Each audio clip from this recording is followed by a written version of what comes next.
Hey everyone, this is my Ask Me Anything from January. Welcome. Okay, so we're answering questions. I'm going to start with the questions that have come in from our mailing list. So the first people to hear about the Ask Me Anything were the Cotic mailing list, which you can sign up for on the contact page on the website. You'll hear first there for all owners' rides and offers and product information and thoughts from me and us. So, and you also get to ask your questions and you get them answered first. So, do you ride other companies' bikes and how often? And favourite bike you've ridden that's not a Cotic? Love my Beefy Max. I love that you love your Beefy Max. We don't ride other companies' bikes hardly at all. We just concentrate on making better Cotics.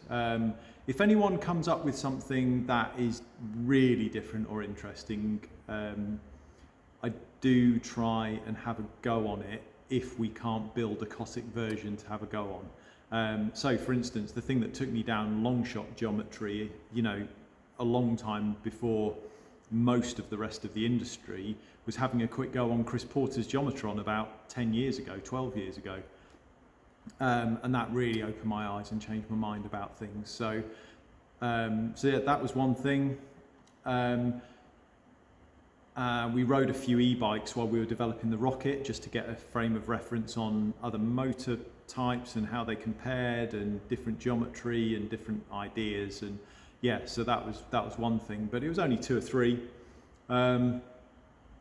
Favorite bike that I've ridden that's not a Cotic.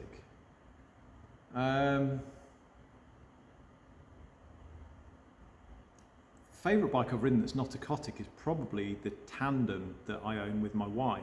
That's really, really fun. And although it's got a bit of Cotic geometry, it's mostly, it's mostly the tandem shop's ideas and thoughts. So yeah, that's my favourite bike that isn't a Cotic. Okay, would you ever consider making a single speed specific hardtail in future, or at least a frame that had some option for single speedable dropouts? I'm afraid no and no. We did do a version of the Solaris really early on called the Simple, which was single speed, but we had to stop making it because almost no one bought it, and that's still the case with single speed, even for a company our size. There simply isn't the market for it. I think, excuse me, I'm just going to turn down my heater a little bit, it's making my throat dry. I think that swinging, sliding dropouts are really ugly and annoying. So, personal feeling, but I designed the bikes, so I don't. And for 99% of the riders, they're a waste of time and add weight and complexity and cost. We have found recently this Velo Orange eccentric external bottom bracket, which you can fit into a regular bike, which you can tension the chain if you use Shimano cranks. So that's what we're recommending. Just buy a Solaris and get one of those. That's the best of both worlds.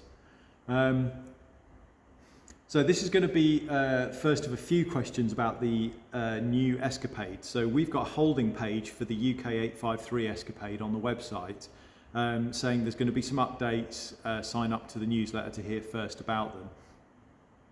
So over the last couple of years, we've done a couple of limited runs of UK-made Reynolds 853 Escapades based on the current Escapade. Basically, pretty much identical, but with the premium tubing, custom colours, a few other tweaks. So they're a little bit lighter, a little bit nicer, and UK-made.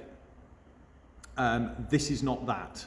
The new bike, so the reason why it's on the UK 853 page is because it will be 853 and it will be UK made, but it will also be just the new Escapade. So once the current version Escapade is sold through, there will be no more, and the new bike will take over. So what does it say here? Interest in the new 853, it's hinted at geo changes, bigger clearances. Can you be more specific? Will these changes feed into the Taiwan Escapade? I can't be more specific because you're going to have to wait until the product launch, but it will have clearance for bigger tyres, and there are some geometry changes, and obviously it is 853 and UK made, but there will not be a Taiwan version. That's it. The new the UK 853 production will just be the new Escapade. So once these current Escapades are sold through, that's no more for Taiwan Escapades. When are you going to do Beefy Purple again? We loved that colour, but it was so unpopular. Us and about 10 other people in the world loved that colour, and everyone else hated it. So not one to do again. Maybe get your Beefy repainted. We can give you the paint code. What are some of your favourite ever paint jobs on a mountain bike? This is a really hard one because I can think of a lot of iconic paint jobs, but they're not ones that immediately jump out at me as being my favourite. I mean, I remember the Klein, those early Klein Attitudes and Adroits with the flip paint were, back in the 90s, were absolutely amazing. I remember having one in the shop I used to work at when I was at school. Yeah, they were really wild. And some of the colours that we currently do, some of the a la carte colours that we do at the moment, like the copper orange, I've got, my bike's copper orange and the amethyst purple, and a couple of bikes have come through in the gloss crimson recently, which is amazing. So, yeah, apart from those old Kleins, nothing jumps out at me.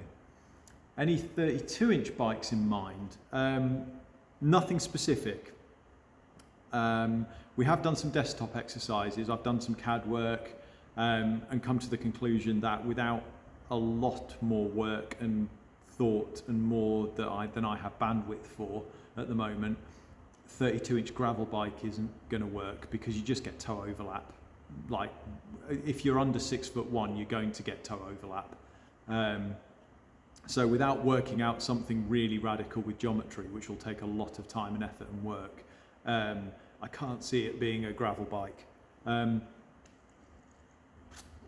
What I am going to do is I'm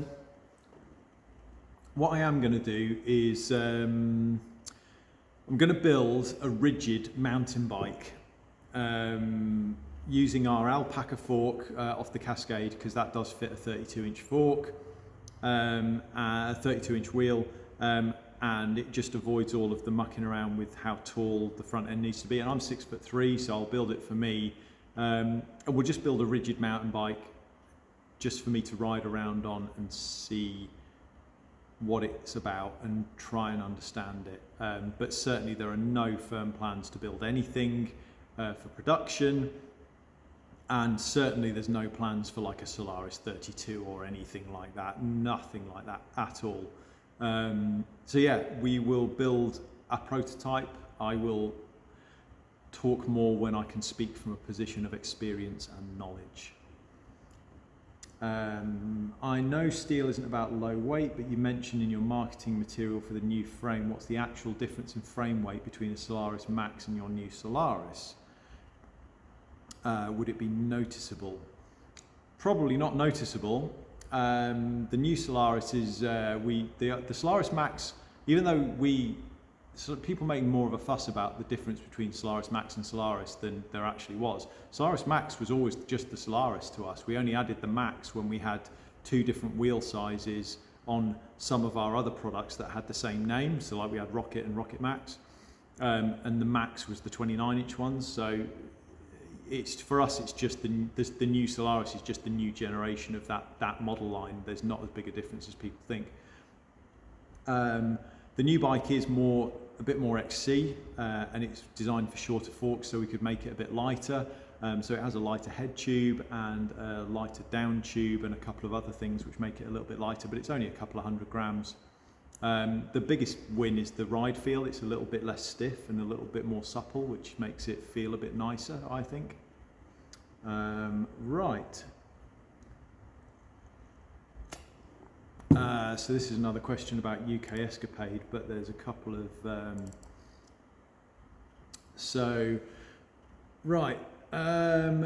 asking about the key differences from the previous model. I can't tell you any specifics until we launch the new. But there will be details in due course. It's not far away. How difficult was it to deal with local manufacturers is one. It's not difficult at all. It's really easy because the Matt and Callum at Fiveland are going to make them, and they've been making our full suspension bikes for years. So it's really easy. They're great to work with. The quality's out of this world. So yeah, it's you know, for that particular part of it, it's really easy, which is nice. Not always the case. Hi Si, how are you? I'm good, thank you. Since Brexit, buying directly from the UK and EU countries has significantly increased the price of the product. What additional costs from the website prices do I have to add for a Cotic fan like myself who lives in the Mediterranean? Yeah, Brexit, what a shit show. However, the price hasn't actually increased. It's much less of an issue than you think it is. It's just you're not used to having to deal with paying us and then paying the fees and the taxes afterwards. You know, which I understand, and you might not want to have to deal with it, and that's one of the reasons why our EU sales have really dropped off. And I totally understand. It's a pain, but what I would say, if you're buying a frame, there's almost no difference in price. Sorry, I don't know how to switch the phones off. I really hope Paul picks it up quickly. I'm going to have to just silence that.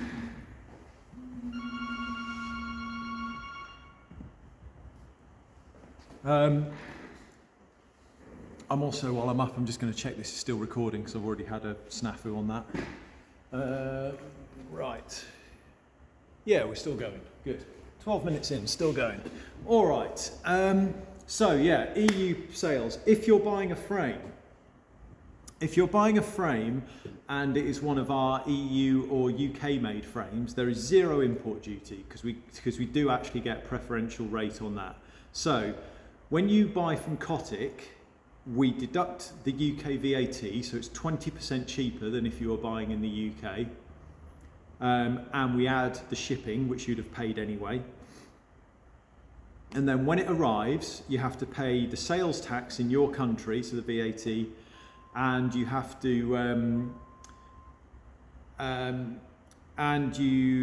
to pay a bit of customs handling fee, which is like 30 or 40 euros. So it is a bit more expensive, like 30, 40 euros.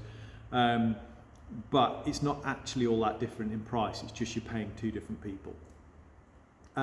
Complete bikes, unless they're dripping in Hope parts, don't have enough UK content to be considered, you know, UK made, which means they do attract a 14% import duty, and that is, you know, that is a definite increase in cost.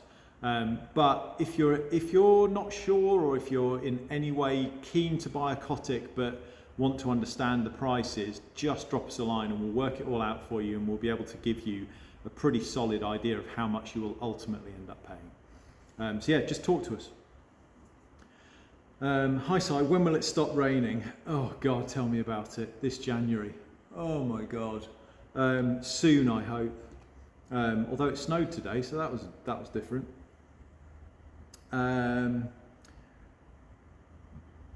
Okay, question. Do you have any idea how many bikes you've made over the years, and any idea on the split of models? I have no idea. I've got no real firm grasp. I've got a rough idea of how many we sell each year over the years, but we've been going for 22 years now. We've sold tens of thousands of bikes, low-level tens of thousands of bikes, or frames at least. And I've no idea what the split is on models. It's so variable. I mean, we about for the last 3 or 4 years, about half of our volume has been gravel bikes, and obviously early days it was 100% hardtails because that was all we did. Excuse me. But yeah, I couldn't give you any accurate data off the top of my head.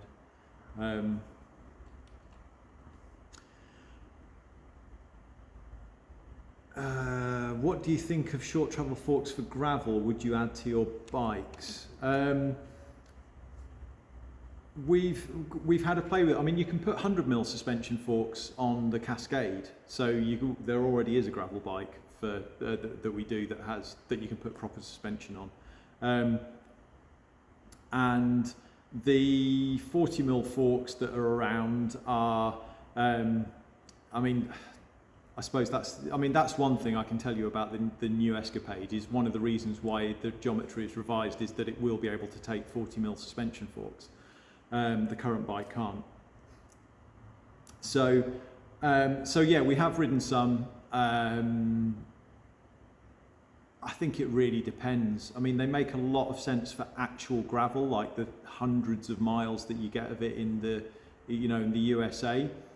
But in the UK, it on twistier, turnier trails, it's a bit harder to say.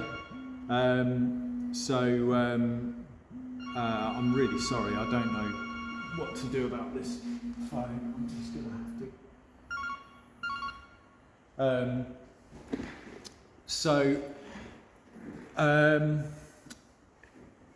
So yeah, I mean, personally, I'm not a fan, but then I run rigid forks on my Cascade as well, having tried suspension forks. But if they work for you, if they work for your situation, then great. I mean, I don't see it as a bad thing. I just see it as more choice. Right. As a push towards integrating storage and tools into frames, is that something you will try on gravel bikes, or do you think it will compromise the frame integrity too much? Internal frame storage is done. There you go. It just makes bikes heavier and worse. And there's no point doing it on a steel frame anyway. We don't even like internal cable routing on our bikes because you have to drill massive holes in the thin wall steel tubes. So putting a massive hole in for any kind of storage is just idiotic. We do frame bags, and we've done frame bags for years. You can store things on a Cotic, you just need to put it in a bag. So yeah, that's my thoughts on that. Sorry to be so negative. Okay, where are we? Ever thought about tie frames? Yeah, we used to do tie frames, we just don't do it anymore for environmental reasons. Just Google Cotic, don't do titanium, and you'll find the news story because people made quite a lot of fuss about it. It's not that we don't like tie, but it's really hard to do well, really hard to maintain the quality. There's a lot of tie out there which isn't very good, in my opinion, and doesn't really offer anything that a good steel bike, can't do, particularly in terms of ride quality on a mountain bike. And it's not, it's not recyclable. It's incredibly energy intensive to make. So actually, in terms the Reynolds report that we quoted actually shows that it's nearly as produces nearly as much carbon dioxide to make titanium as it does carbon fibre, and that's about 3 times more than steel. It's not recyclable, so yeah, it just doesn't work for us from an environmental perspective. So we're not going to make titanium frames anymore. Is 12-speed really that much better? It's worth investing in new free hub bodies. Currently not feeling like I'm missing out on old 11-speed Dior. No, not really. If you like 11-speed, they're certainly continuing to support it. And like you say, there's Link Glide and things like that, which means that you've got wide range cassettes and you've got derailleurs. So no, if you want to keep running 11-speed, you go right ahead. Shall we skip 32-inch highs and move straight to 36? Given the packaging issues that I've seen on 32-inch bikes, I think 36 is. let's just stop. I kind of wish they hadn't bothered with 32, but we'll see.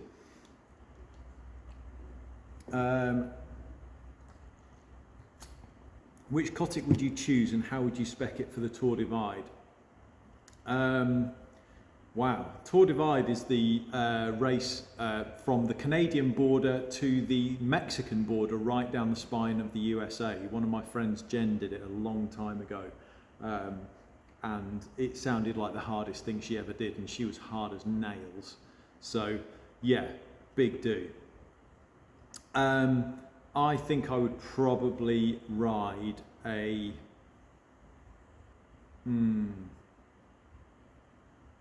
it's quite mountain bikey in places, but then also you're riding for hours and hours and hours, so changing hand positions is potentially useful. I think I'd probably my first thought was a Solaris with a lightweight sort of bike packing setup, but actually I think probably on balance a Cascade with a suspension fork, and probably some clip-on tri-bars so that I've got all of the hand positions. But I'm not really that experienced in that kind of stuff, so that's just me hand waving. Do you prefer to transport your own bike inside a car, so you'd need to buy a van, or would you rather have a smaller car and transport the bike? I prefer to transport my bike, if I can, inside a car, and I've transported my bike inside some very small cars by taking the wheels off. So I'm not averse to bike racks, but yeah, I mean, to be quite honest, we sold my van a couple of years ago because it wasn't sort of quite right for the for what we needed for Cotic at the time, and we haven't got round to replacing it, and I really miss it. So actually, I would much rather have a small van. Smallish van, a medium-sized van. I had a Transit Custom. It was brilliant, and I miss it. Is there any news on a timescale for replacement of the current Rocket Max? We were asked this last time. We are not replacing the current Rocket Max. We can't think of any ways that will meaningfully make it better in that marketplace.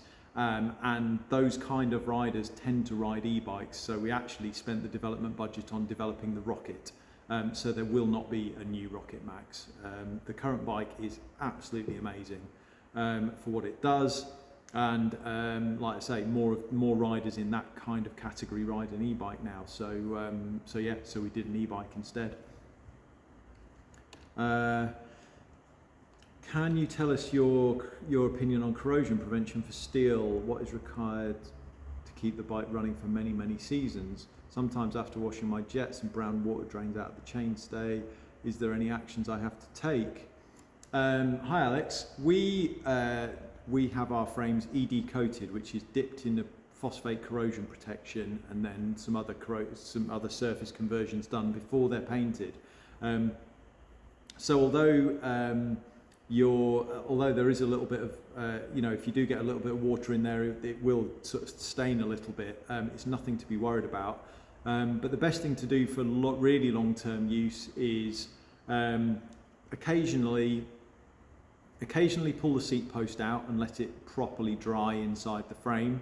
And very, very occasionally, I'm talking like maybe once a year, just pull, like in your seat stays on your jet, like in one of the breather holes or in one of the cable routing holes, and maybe in through one of the bottle bosses. Just squirt a little bit of light lube in there, like spray lube. Just squirt a little bit in.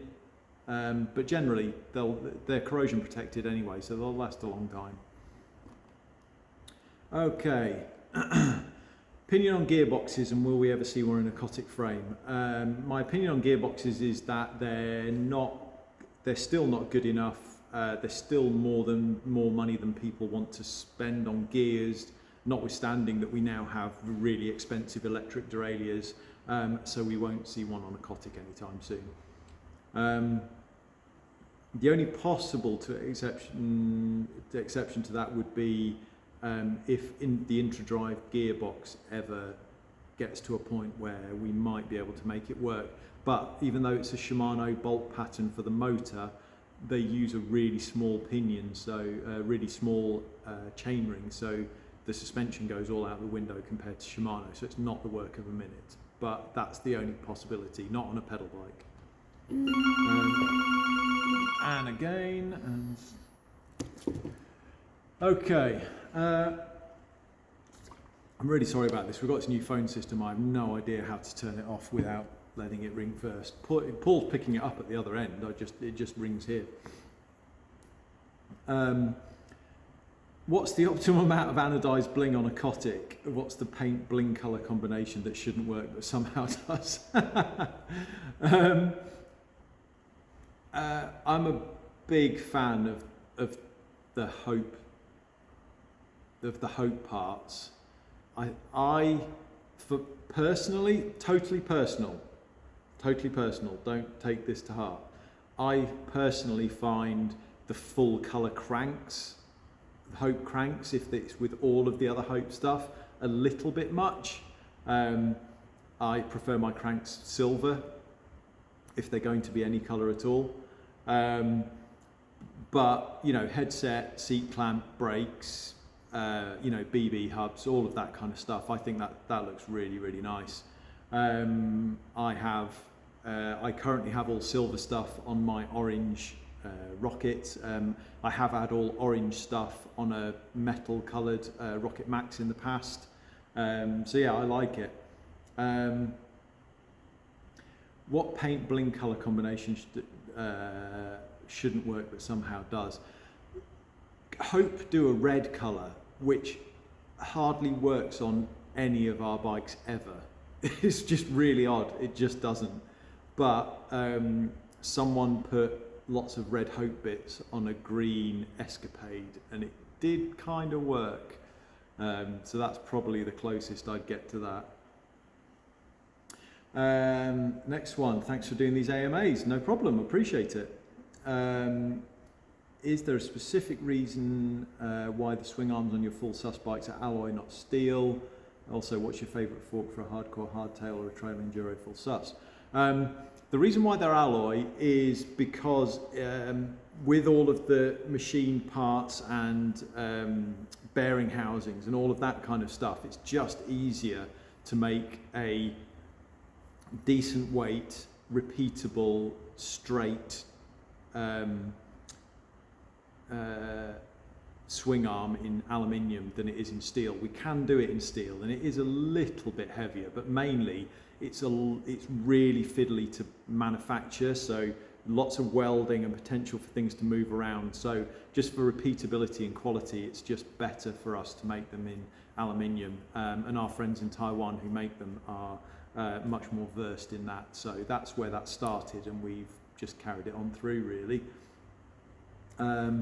My favourite fork is my fork that I've got on my bike at the moment, which is a 2022 Lyric. So it's the last generation Lyric, which used to go up to 180mm travel, but still with 35mm stanchions. And it's got an NSR damper rebuild. So Nigel Reeve, who used to work for Canyon Factory and things, has developed upgrades for the internals of those, and it's the best fork I have ever used. So that's my favourite fork, is my fork. So I'm just going to double check again. I'm paranoid about this not working, excuse me. No, we're still going. All right. Hey there, Si. Hello. Thought it'd be interesting to hear about the design process. What goes into a new design in terms of the initial idea, drawings, development, prototypes? Guessing a lot is evolution. Right.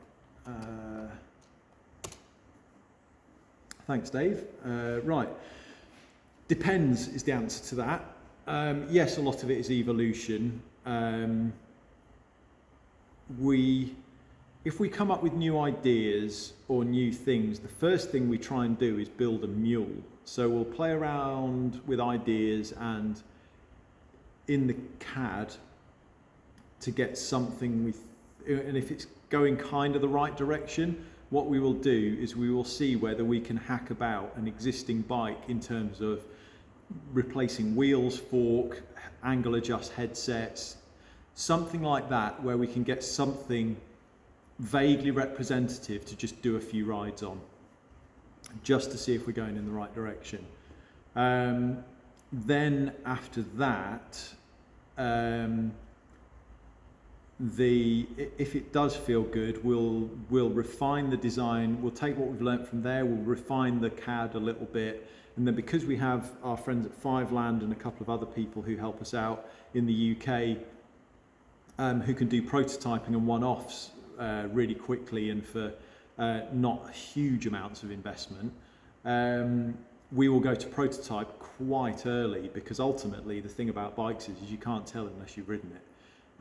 So we will, and then after the first prototypes, we'll learn from that, and if it's if it's 99% right and we're talking about moving some cable stops or something like that, that prototype will go off to be lab tested and get signed off, and then we will move to production. If it isn't, we'll just keep going around that process of prototypes until we get to something right. And something right is quite hard to define, but we know it when we feel it. So yeah, that's potted a very, very short version of what we do. Do you have any plans to add any new bikes or remove any bikes from the current models? No, not at the moment. There's obviously we know there's a new Escapade coming, but no, we're not going to be removing anything from the from the current model lineup. If you not really a question at stake. If you bring back the Road Rat, I'll buy one. Any room for a flat bar life bike? I really miss the Road Rat. The Road Rat was our first road bike. It was our flat bar big clearance road bike, which eventually evolved into the Escapade, and look what happened there. But we stopped in about 2017 because gravel bikes and drop bar bikes sales were just so much more than the flat bar ones were that we couldn't keep it in production. But those like Gen 3 Road Rats from about 10 years ago, the last ones with the steel forks, I keep coming across photos of them and they're so sweet looking, really nice bikes. Unfortunately, I don't think there's enough of a market for them, but I do miss them. But I'm glad you'd buy one if you would. We'll build you a flat bar Escapade instead. How do you feel Cotic's pricing compared to other brands of similar style and quality? I think it's pretty competitive, given that a lot of it's UK made and it's UK assembled, and you can get a lot of customization and all of that kind of stuff. I think it's pretty good. We certainly, whilst we pay attention to what other brands are doing, the pricing with all the discounting in the last couple of years has really skewed everything anyway. So we just we try and make an honest living, a reasonable margin, profit margin, doing bikes we think are really nice and really good. Yeah, that's about that. Would it be wrong to put a 160mm fork on my last generation Jet? Yes, it would. Is the honest answer to that. The frame was only certified for up to 150mm forks, so you are voiding your warranty. You are potentially doing bad things. You're potentially putting your own safety in jeopardy. So don't, please. Hi, Si. It's been exactly a year since purchasing the best hardtail frame out there. It's my Gloss Ember Solaris. I'm really glad you said it was a Cotic. I agree, it is the best hardtail out there. Loving the new colours on offer, and I love the new Cotic logo. Thank you very much, I really appreciate that. Is it possible to have it resprayed limestone with the new logo? It absolutely is. It absolutely is. We can get it resprayed by our UK painter, and that would be super easy. I can't give you a price off the top of my head because I don't know what's involved in stripping the extremely durable powder coat off your beautiful Ember frame. Drop us an email, info@cotic.co.uk. Have you any plans to build a hardtail with internal routing? Absolutely not. I really, really dislike internal cable routing. It makes the bikes hard to work on. It makes them heavier. Because you've got to use heavier tubes to reinforce the joints that you're opening, holes you're opening up. It lets water in more easily. Just no. I had a little rant about this on Instagram and YouTube back in the summer. Nerdy steel question. Have you considered other steels like Columbus, or is 853 pretty much top of the heap? Secondly, I heard Tom Ritchie talking about the ever-advancing metallurgy in the 90s since Lost. Do you have fantasies of a dream steel that had development continued? Development has continued. Tom, I have enormous respect for Tom, but the metallurgy he's talking about is just more refined chromolys. The Ritchie Logic tubing is heat-treated chromoly. So there's not actually anything that fancy about it in terms of the metallurgy. It's got a lot of very clever, in very specific butting techniques. So it's cool tubing, but it's not as quote good or strong as 853. 853 sits in a, particularly for mountain bikes and gravel bikes, sits in a real sweet spot in terms of its strength versus stiffness. Because we have built 953 stainless prototypes a long time ago, which is enormously, unbelievably strong. It means you can use unbelievably thin wall sections to take weight out of a steel frame. But when you take the weight out on those really thin sections, it gets even more flexy. And whilst I'm a massive fan of flex in steel bikes, and I'm a big believer in one of the reasons why it's actually a performance differentiator in steel bikes compared to other types of bikes, you can have too much flex. And the hardtails that we built were basically like riding a credit card. They were so flexy. So if you can make steel stronger than 853, you can't make it count because you have to use it in the same size sections to give this, because that is almost, in my opinion, the optimum level of stiffness for an off-road bike. Now in road bikes, because you've got lower loads involved, you can go to those thinner sections and use it. So that's why you see 953 and some of the super stainless steels being used there.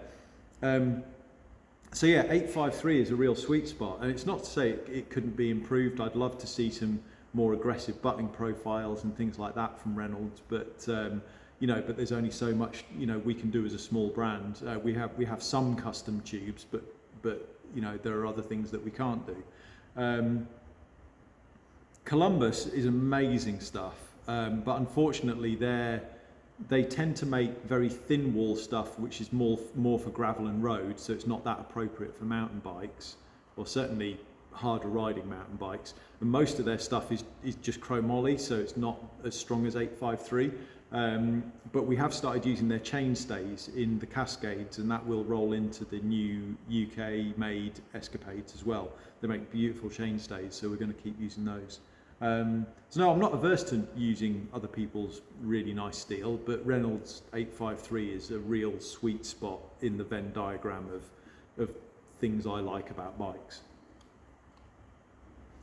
Do you think it would ever be possible to manufacture all the frames in all the Cotic bikes in the UK? It absolutely would be possible, but and it's not going to be far off from this year. We're going to keep making the beefy in Taiwan.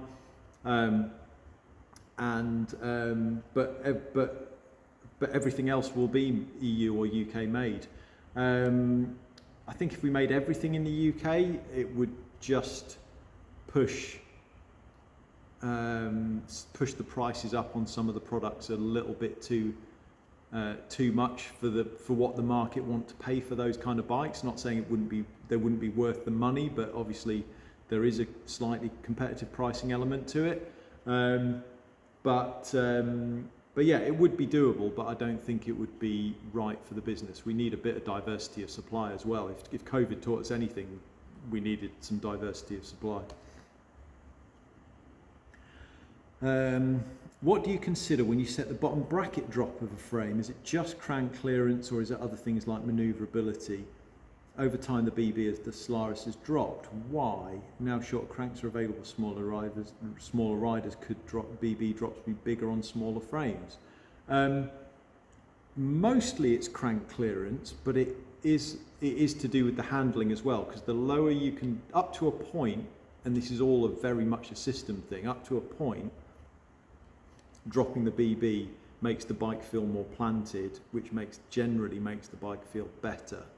But then that can come at the expense of manoeuvrability in terms of being able to get it on the back wheel, or just move the bike around. So yeah, we've dropped it over time as we've found that we can do that, and shorter cranks is part of it, because I used to run 175 cranks and now I run 170s, and pretty much no one in mountain bikes runs anything longer than 170 now, and a lot of people are going shorter than that. So partly it's shorter cranks, and the Solaris just was, we realised we could drop the BB and make the bike feel nicer and more planted, without any obvious downsides. But I think we're, certainly for the hardtails, I think we're about as low as we can reasonably go. We could potentially do say for smaller sizes, we could potentially do different BB drop and say this is for 165 cranks only, but I think that would be a step too far, dictating a crank length for a particular size. So yeah. How do you make the ride enjoyable for both riders when one of you has an EMTB and the other one relies on pedalling power? I remember your pre-Christmas post where you where it seemed your friend was having to work a lot harder than you. That might have been one of my posts about one of my favourite rides of the year. Yeah. If you're on the EMTB when you're out with a friend who's not on one, and it's not easy, is what I would say, is if you're on the e-bike, it is your responsibility to not be a dick about it. Just put it in a lower power mode and sit and spin with your friend. It's about being out with your mates, isn't it? That particular ride, which I think was my favourite ride, where I went for a really big evening ride with my mate Steve. One of the reasons, he was working much harder than me, undoubtedly, but he is also enormously fitter than me. So he would have been waiting for me if I'd have gone out on my regular bike, much more than if I'd have done it on my e-bike. So there is a massive disparity in our physical capabilities, which made that one even out a little bit.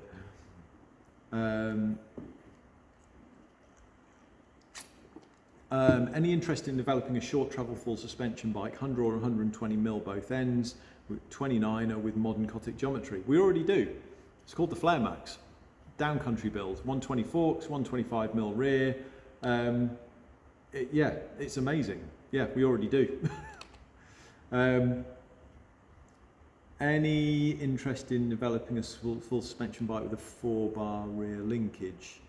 Something like the Kona 4, but with modern Cotic geometry. Part of my reasoning for asking, well, we already do a 4-bar link bike. The drop link is 4-bar link. What are we getting at here? Oh, I think you mean a rocker link bike like the Rocket. So,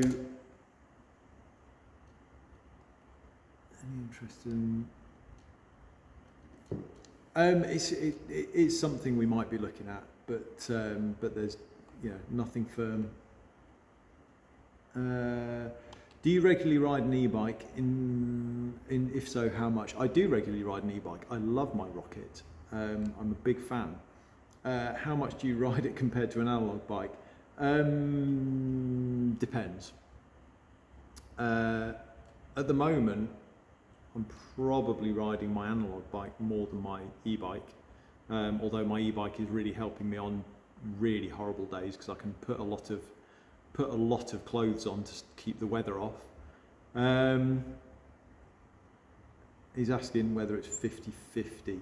I wouldn't say it was 50-50, it's probably more like 70-30. I still really like as much as I like my e-bike, I still really like the feeling of a regular bike.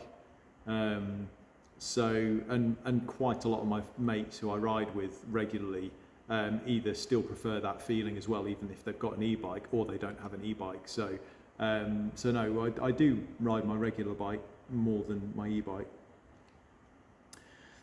Are Pro 5 hubs your favourite hubs? Probably not. They're lovely, but I can't say that I've actually got some. Yeah. I mean, they are really, really lovely. But I find the rims on Hope wheels with the eyelets and everything, they're enormously durable. But that does make them quite heavy, and I do like light wheels. So I actually, for the last however many years, I've run hunt wheels on my mountain bikes. That, to be fair, the hubs aren't as good as the Hopes, but they're good. But the rims and the wheel weight is much better for my money. I've got some reserve wheels on my e-bike, which they're DT hubs and the reserve aluminium rims, and they're just spoked wheels. But and you're just looking at them going, what is it about these wheels? They're annoyingly nice. I don't know, it seems like an odd thing to say. There's nothing like super obviously why they should stand out so much, but they're annoyingly nice. They're really, really nice wheels, those reserve wheels. But I have to say, if I was going to build myself a set of wheels, I almost certainly would build myself a set of wheels with Hope hubs. Already done 32-inch wheels. What is your prediction for Cotic in 2036? I barely know what Cotic's going to be doing in 6 months' time. Have you considered a T47 bottom bracket for future Solaris, as it would open up a single speed option instead of goofy creaking sliding bits? No, I haven't, because they're really heavy. And they're only really any good if you want to do things like internal routing on a steel frame, which I think is stupid. And as I mentioned earlier, there's this Velo Orange. What he's alluding to is that you can get a mini eccentric bottom bracket in them, but there's already a company that does that for a regular bottom bracket shell, the Velo Orange one. So I would suggest using that. When are we getting the Cotic dirt jumper? We did a prototype, so we did 4 prototype dirt jumpers about 7 or 8 years ago, and we really wanted to do something with it, but then COVID happened, and we just don't have the budget to play with to do another model line at the moment. We're just concentrating on the ones that we're doing.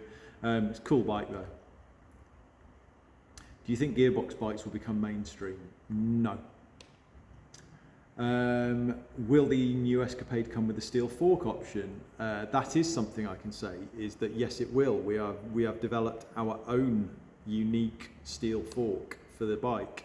As I mentioned earlier, one of the things I can reveal about the bike is that it is suspension compatible up to the 40mm forks. And no one really makes an off-the-shelf carbon fork, and we've wanted to decarbonise our range for a while since we realised how dirty carbon fibre is. So we wanted to go back to a steel fork. So we found a great company to work with, and we've got and the prototypes ride beautifully.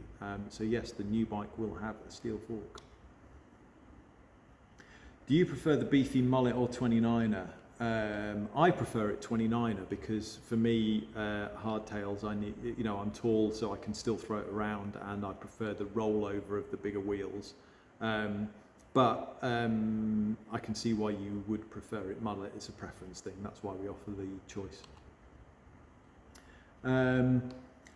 Bike maintenance tips for winter riding. Even if it feels like the last thing you want to do and it's 10:30 and it's started to rain, and it's dark and you're wet and cold, wash your bike. Don't put it away dirty. Even if you just give it a quick hose down, just get the worst of it off, dry the chain, get a little bit of lube on it, and that's the biggest single thing that you can do. What's the latest with the Syntace hanger? I've just sent an email out about that. It took a lot longer to get sorted than we hoped because really annoyingly and ironically, the official Syntace drawing for the hanger pin is wrong and had the wrong bloody tolerance on it. So the first batch of pins that we had made didn't bloody fit. But we've just had the delivery of the new pins, so that they are on sale today, and we will be making them in the UK for the foreseeable future to guarantee supply. So if you have a Syntace hanger on a Cotic, you can buy them from the Cotic website. Go get them. Is there a typical Cotic customer? Not really. Not really. It's a bit hard to say. I mean, I would suggest if you looked at the demographic, they are mostly between 30 and 50 and male and British. but we're quite happy to talk to anybody, and we love anyone who's interested in riding one of our bikes. So whilst I think the demographic of us just reflects the bike industry in general, really. Current Solaris looks super slick. Are there any plans for the next version of this frame? Calm down, we only did it last year. No, there's no plans to update the Solaris. It's really, really good. In fact, I don't ride the hardtails all that much. I much prefer riding full suspension bikes off-road. But I rode the Solaris demo bike on the CC ride just before Christmas. And it's the really light down country build and all of that kind of stuff. And it was minging horrible wet conditions. And it was so good. And it's just really nice every once in a while just to remind you, oh yeah, this is really, really good, this bike. And it sounds horribly big-headed given that it's, that I designed it. But that is really nice just that they don't just tick along in the background going, oh yeah, it's a nice hardtail that. No, it's really, really good. So no, there's no plans to change the Solaris. Percentage sales on frame only versus full bike. We're probably about somewhere between 60 and 70% full bike. And that's mad to me considering where I started doing frame only. And certainly where it was 10, 12 years ago, where it was completely the opposite way around. But no, much more complete bikes. Although we've always done frame only and we always will. So if you even on the e-bike, if you want a frame only e-bike, want to build your own frame, we can build your own bike from that, then yeah, we can do that. Jet or Flare Max for Trail Centre Reds? I mean, I like the Flare Max for almost everything, but if the Trail Centre Reds involve a bit of jumping, probably the Jet. With some production now in the EU, are there plans to expand this with a view to direct distribution to EU distributors? Could one theoretically become a Cotic dealer in the EU? You can't, because we only sell direct to consumer, so we don't deal with shops anymore. Thank you for your interest. We have looked at the potential of having some of the production held at our factories, but the subtlety there is we do a lot of processing here. We face and prep and just generally go through and tap all the threads and clean everything out and just make sure the frames are perfect here. And we add in things like the bottle boss bolts on the hose clips and the hangers, and there's actually quite a lot of work that we do here, even on frame onlys. So the logistics of getting that done elsewhere is harder than you would think, and there are also a lot of tax implications with having stuff in the EU that's Cotics, which is hard to get our heads around. So I'm not saying it's not impossible, but It's just in the too hard bin at the moment, I'm afraid. Thank you for your interest, though. Okay, last one of these. Hey, this is good. We're still under the hour mark. It was an hour 52 last time. Okay. Hi, Si, owner of a special deal build Rocket Max here, loving the bike. Thank you so much. I'm really glad you like it. If you were me and you had a £500 budget to make the best bang for buck upgrade, what would it be on and why? Riding includes a fair amount of pedalling, but I don't want to lose any confidence the bike gives on the natural steeps.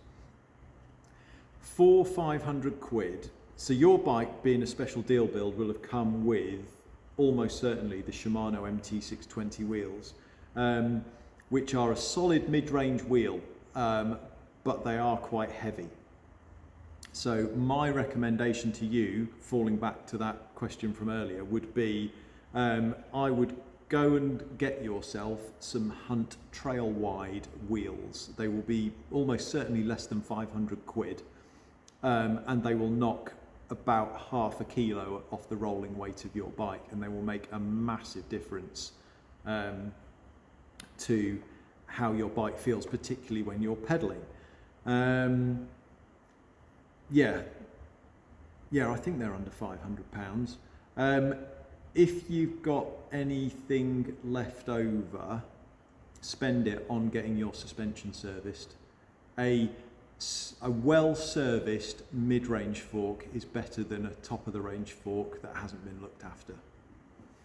Okay, right, so that's the end of the questions from the mailing list. So I've got a few questions from social media, which I'll flip over to, but whilst we're having a quick break, I'm going to have a drink of water. I'm going to check this is still recording.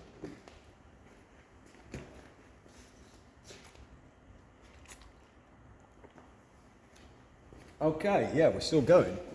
Cooking on gas. Right, so let's go to Instagram. So, Ravello Bike Barn, thank you for your excellent responses to my many questions on the last one. You're quite welcome. JRust06, what's Sam up to now? Sam left us last August. Sam's working for Santa Cruz now, doing inside sales for dealers.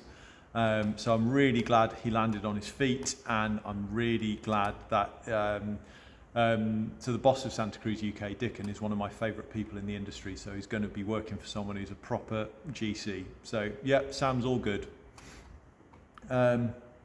Your take on 32-inch wheels, already covered that. So from Ash, Stone King Rally Ash. Hi Ash. From your perspective, how was the response and the eventual outcome of your middle ground of mountain bike series of posts you did a short while back? What, if anything, is next for you in that conversation and line of thinking? So this was my slightly viral moment a couple of months ago where I said I thought mountain biking had an image and marketing problem because it talks about shrouding and jumps and danger, when actually what most of us do is just go for a really nice ride in the hills. And yeah, the outcome of it was a massive outpouring of positivity towards and people feeling seen by me mentioning that you are still a mountain biker if you don't get your wheels off the ground, kind of thing. And I think so. The upshot is, for a start, it's really struck a chord with a few media outlets. So I've done a little interview for Single Track magazine, which will be out soon. And last week I shot a video with Steve Jones for EMBN, which we are hoping will be a series of videos on that thing. So the wider conversation is starting, which is fantastic. For us, I think what I want to do is make our marketing content and our marketing direction more about how great it is that mountain bikes can just take you out there and do a bit of almost anything. I mean, I was thinking about this last night. I mean, last night I went for a road ride on my enduro bike because it was the only bike I had in my garage, and I didn't want to go and clean up everything again. And it was actually a nice evening. It wasn't sideways raining, and I wanted to ride my bike. So I just went for a ride on the lanes, on the road, with my really draggy tyres on my full suspension enduro bike. And it was lovely because actually the key thing was I was winning because I was riding my bike. So sometimes I think we forget that the best bike you have is the one you can ride right now. So that kind of thinking. But yeah, thanks for the post, Ash, and we'll talk more. Mr. Stephen J. Ward, in between full bearing replacements, I access pivot bearings, pop the seal off, clean them and refill with grease. Different bearings require different amount of grease. In the past, I've just filled them to brim. What's your take on this? My take on this is don't overthink it. You're doing an amazing job by servicing your bearings so well, because a lot of people don't. So if you put lots of grease in them, all that will happen is any grease that's quotes too much will just work its way out and just wipe that off. But no, you're doing a great job. Keep it up. Bare-legged. Any truth in the rumours that steel forks are making a comeback on the Escapade? Already covered that. Yes and yes. Expect you've answered it before. Why did you change the original head badge? The original head badge we changed because I didn't like it. I know it's slightly ironic given how long we had it and how much a lot of people really liked it. But I never liked the little mad character head. I just didn't really feel like it projected what I wanted Cotic to be about. So whilst I really appreciate a lot of you like it and loved it and connected with it, I do really appreciate that. I genuinely do. I did play the boss card on that one and just say, I don't like it, so I'm going to change it. And whilst the head badge that replaced it, I really like the design of it. The thing I'm really excited about is the new version, which has got the new word mark on it, and it's 3D printed and textured, and we've got a lot of help from that from Ben from Hex, and I think that's really cool. So yes, but if you like the old head badge, you can still get them. There's still a little box of them round the corner that you can buy off the website. So that's Instagram. Let's flip this over to Facebook. Let's see. So Quentin, don't worry about making it long. We really like listening to you ramble about bikes. Bless you. It's not as long as last time. Why no titanium frames? Covered that one. What other make brand do you think? Do you look at and think they're doing a great job? My fellow steel sniffers at Sour Bicycles, I think they're really flipping cool. In fact, I suspect if I wasn't doing Cotic, I would buy a Sour. Please take this in with love and respect, Sour guys. You are annoyingly cool. You really so. Yeah, I really like what Sour are doing. I love Geometron. I just love what those guys do over there. They just do their own thing, and the bikes are just really cool and amazing. Even though there are, the sort of obviously the aluminium side isn't what I would ideally want, but I love what they do. In terms of more mainstream stuff, it's a bit. That's a bit harder to say because I don't really look around that hard. I've always thought Transition do a great job in terms of their tone and what they do, and I think their bikes look cool. Again, wouldn't have a carbon one, but I think they do a good job. Just trying to think. A lot of the brands I spot that I really like tend to be more component things. So Hope do great things. There's loads of other little brands doing cool stuff. you know, Cane Creek are my favourite, you know, Cane Creek DB Air IL is my favourite shock. So, you know, there's loads of other stuff like that and just, you know, little things like that. But yeah, that's my answer to that. And finally, let's see, we've got a couple of questions on YouTube. Will you ever make a 27.5 or a 26-inch hardcore hardtail? Not anymore. We have in the past made hundreds of them, probably thousands of them in the past. The Beefy 275 and the original Beefy 26. But not enough people buy them, so again we couldn't keep them in production. But it's not that we don't like them, it's just when not enough people buy them we can't keep making them. And someone has asked, what's the best BMX brands for a starter? I can't really help there, I don't know much about BMX, sorry. And finally, what are your other hobbies and interests and passions outside of cycling and Cotic? Tamiya RC cars. That's my not bikes thing. I got a Tamiya Thunder Dragon for my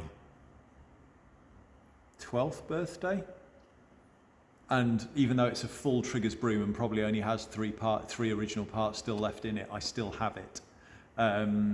And I've got a bunch of other ones, old Tamiya's Grasshopper 2s. I've got a Hotshot 2. I've got a couple of others. And I modify them as you might expect, and I design parts for them and get them 3D printed, and I'm a member of a couple of track days at this club, and yeah, I absolutely love it. It's so nice, and yeah, like I say, you know, when bikes is your job, sometimes you need something not bikes, and Tamiya RC cars is that. So, okay. That was that, and I think that was still just about an hour, so I did keep it under an hour. So that was my Ask Me Anything for January. Thank you so much for watching, if you managed to watch. If you have come across this and you've got to the end of this, well done. But yeah, follow us on the social media, at Cotic Bikes on, you know, on the usual places, but sign up to the email list and you'll hear about these kind of things first. But yeah, as for that, I am done. Ask Me Anything January finished. Have a great weekend. Thanks.